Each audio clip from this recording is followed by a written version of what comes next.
여러분 안녕하십니까, 반장입니다. 2007년 5월 중국 산둥에서 태어난 올해 18살의 장저위는 부모님이 모두 농구선수 출신으로 아버지의 키는 2m 13, 어머니 역시 198로 전 중국 여자농구 대표팀의 센터로 활약했습니다.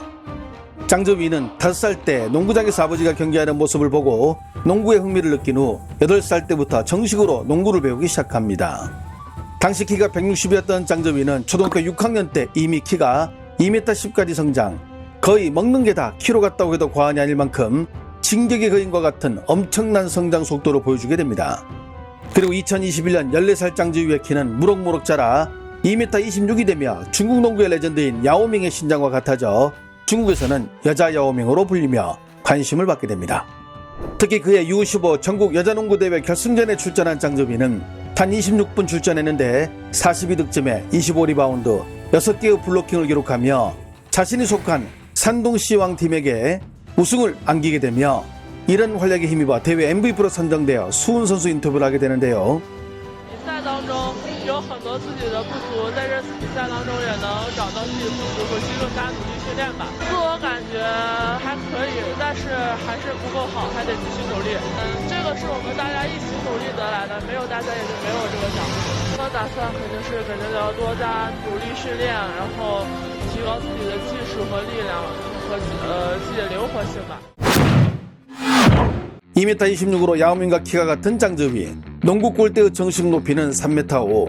그렇다면 장저위가 점프해서 손을 뻗으면 어느 정도 높이까지 도달할 수 있을까요? 실제로 직접 테스트를 해봤더니 약 3m 20까지 나오는 것으로 확인됐습니다. 이런 가공할 높이는 경기장에서 가히 일기당천의 무적의 모습을 보여주게 됩니다.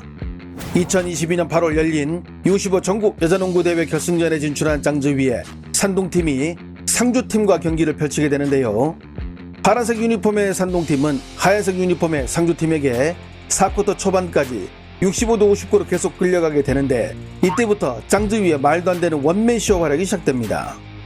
패스를 전달받은 장저위, 슛으로 65대 65 동점을 만든 산둥팀. 같은 공격 패턴으로 69대 66을 만들고 무조건 장저위에게 패스, 슛 성공 71대 66. 마찬가지로 롱으로 장저위에게 패스, 또다시 가볍게 성공 73대 69. 경기는 이렇게 계속 진행, 산둥팀의 전술은 단 하나, 무조건 장저위에게 패스하기를 시전합니다. 77대 73으로 뒤진 4쿼터 종료 1분 3초를 남기고 산둥의 공격, 다시 장저위에게 롱패스, 골인 77대 75. 두 번의 짧은 패스를 거쳐 다시 장저위에게 전달, 가볍게 골인 77대 77로 동점을 만드는 산둥팀. 종료 30초를 남기고 이어진 상주팀의 공격은 실패로 끝나고 일단 장저위에게 패스하는 산둥, 수비수들이 몰리자 공을 동료에게 패스하고 골대 앞에서 자리를 잡은 장저위, 또다시 골인. 종료 20초를 남기고 79대 77로 역전에 성공하는 산둥팀. 결국 마지막 공격에 실패한 상주팀. 경기는 이렇게 산둥팀의 승리로 마치게 되며 선수들은 장저위 주변으로 몰려들며 우승의 기쁨을 만끽합니다. 신장 2m 26cm에 139kg의 장저위는 이날 혼자서 62득점을 기록, 만화에서나 나올 법한 이런 활약으로 대회 MVP로 선정됐으며 이렇게 경악할 만한 득점력은 뉴스를 통해 소개가 되면서 장저위는 이 경기로 자신의 존재를 중국 전역에 알리게 됩니다. 그리고 2023년 10월 중국의 난창에서 열린 U16 중국 청소년 농구대회에 참가한 장저위. 매 경기 3분의 2가량 정도밖에 안 뛰지만 경기당 평균 40점의 득점 기록을 올리며 여전한 기량을 과시하며 U18 중국 대표팀에 발탁되어 마침내 우리나라 대표팀과 한판 붙게 되는데요. 지난해 U18 아시안컵 대회 중국 대표팀으로 발탁된 장저위는 당시 4강에서 우리나라 대표팀을 만나게 되고 한국과의 경기에서 34점, 16리바운드, 5어시스트라는 맹활약을 펼치며 중국팀의 대승을 이끌게 됩니다. 181cm의 송윤아가 장저위를 막아봤지만 도저히 상대가 되지 못하며 61대 79로 패하고 맙니다. 올해 7월 13일부터 20일까지 중국 산전에서 2025 국제농구연맹 아시아컵이 열립니다. 한중일이 모두 참여하는 이번 대회 우승국은 내년 9월 독일에서 열리는 본선에 직행하게 됩니다. 이번 대회 우승을 노리는 중국은 자국의 가장 강력한 라이벌인 일본 대표팀과 지난 6월 20일 평가전을 가졌는데요. 비록 평가전이지만 장저위가 드디어 성인 대표팀에 발탁되어 경기를 펼치게 된 것입니다. 中国女篮对日本，看看张子宇打小日本是什么样的表现。张子宇接球转移， 3分没有，篮板球张子宇的，这篮板球没办法。张子宇的防守，哇，呵，这篮板球保护的，这没谁了啊，这不用跳。张子宇接球，直接投篮命中啊！这球展现了张子宇的手感挺柔和，他好传呀！哎呀，但是张子宇的防守啊，看看这球，哎呦喂，马上就24秒了，得违例了。刚才日本队19号面对张子宇啊，做出了一个变形的动作呀。 일본은 중국, 호주와 아시아 3강을 이루는 팀인데 이날 단 9분 동안 16.4리바운드를 기록한 짱지우의 활약을 앞세운 중국에게 61대 93, 32점차 대패를 당했으며 경기 후 일본 감독은 솔직히 짱지우를 막을 방법이 없다고 말할 만큼 일본에게 짱지우의 존재는 공포 그 자체였습니다.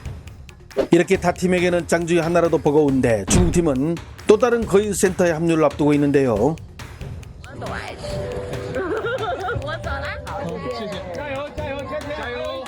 먹는 것은 다 좋아한다는 올해 24살의 류위통은 흥룡광성 하얼빈시 출신으로 신장 2m 1cm에 130kg으로 마치 역도 선수를 연상케 하는 피지컬을 갖고 있습니다.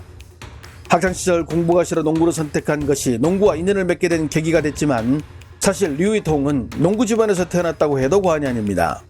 그녀의 부모는 물론 할아버지, 할머니, 외할아버지, 외할머니, 심지어 삼촌과 배숙모까지 모두 농구선수 출신으로 그 유전자를 그대로 물려받았다고 할 수 있습니다.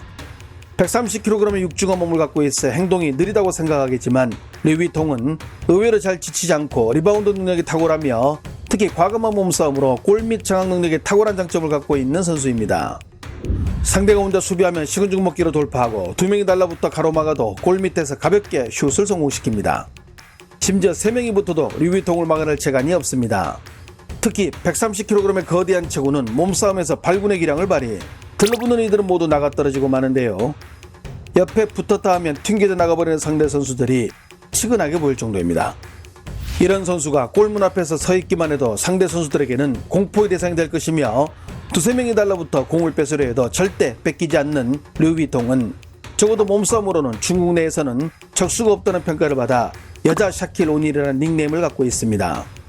전성기 시절 샤크라는 별명을 가졌던 샤킬 오닐은 실제로 자신의 SNS를 통해 류위통의 경기를 잘 보고 있으며 마치 나와 같은 플레이를 한다고 언급하기도 했습니다. U16, 17, 18 연령대별 중국 대표팀에 탑승한 류위통은 2017년 U18 대회에서부터 본격적으로 두각을 나타냈으며 당시 평균 30점 이상의 활약을 펼쳐 팀의 우승에 결정적 기여를 하게 됩니다. 그리고 2019년부터 북경사범대 농구팀의 센터로 합류해 2021년까지 3년 연속 우승을 하는데 최고 활약을 펼쳐 2020년에는 대회 MVP에 선정되기도 하는 등 갈수록 기량이 만개 2023년 성도에서 열린 유니버시아드 대회에서는 중국 여자농구 대표팀에 발탁되어 결승전에서 일본을 만나게 되는데요. 球场如战场，上场就得拼和抢，准备好了吗？准备好了。拼是什么？防守。防守。防守。防守。抢是什么？篮板。篮板。篮板。篮板。篮板。我们是谁？中国女篮。谁？中国女篮。 일본과의 결승전에서 류위통은 센터로 좋은 활약을 펼쳐 중국팀의 우승을 이끌게 됩니다. 경기 후 가진 인터뷰에서 류위통은 다음과 같이 말하기도 했습니다. 最想干的事儿就是通过这5场比赛，有很多的错误啊，或者是一些缺点吧，然后就可以通过这夏天这5场比赛，然后总结出来，我可以在之后的训练去补充。 13일 중국에서 열리는 아시아컵에 출전하는 우리 대표팀의 목표는 4강입니다. 그리고 그런 대표팀 앞에 앞으로 20년간 지향이 될 짱주이가 성인 무대에 데뷔하며 류위통 역시 언제든 교체로 출전해 우리를 괴롭힐 수 있습니다. 물론 우리 대표팀도 튀르키예에서 뛰다 대표팀으로 복귀한 부동의 국대센터 박지수가 있어 든든하지만 짱주이보다 28cm가 작은 그녀가 과연 막아낼 수 있을지 걱정이 앞서는 것은 사실입니다. 좋아요와 알림 설정은 제가 영상을 만드는데 큰 힘이 됩니다. 시청해주셔서 감사합니다. 행복한 하루 보내시길 바랍니다.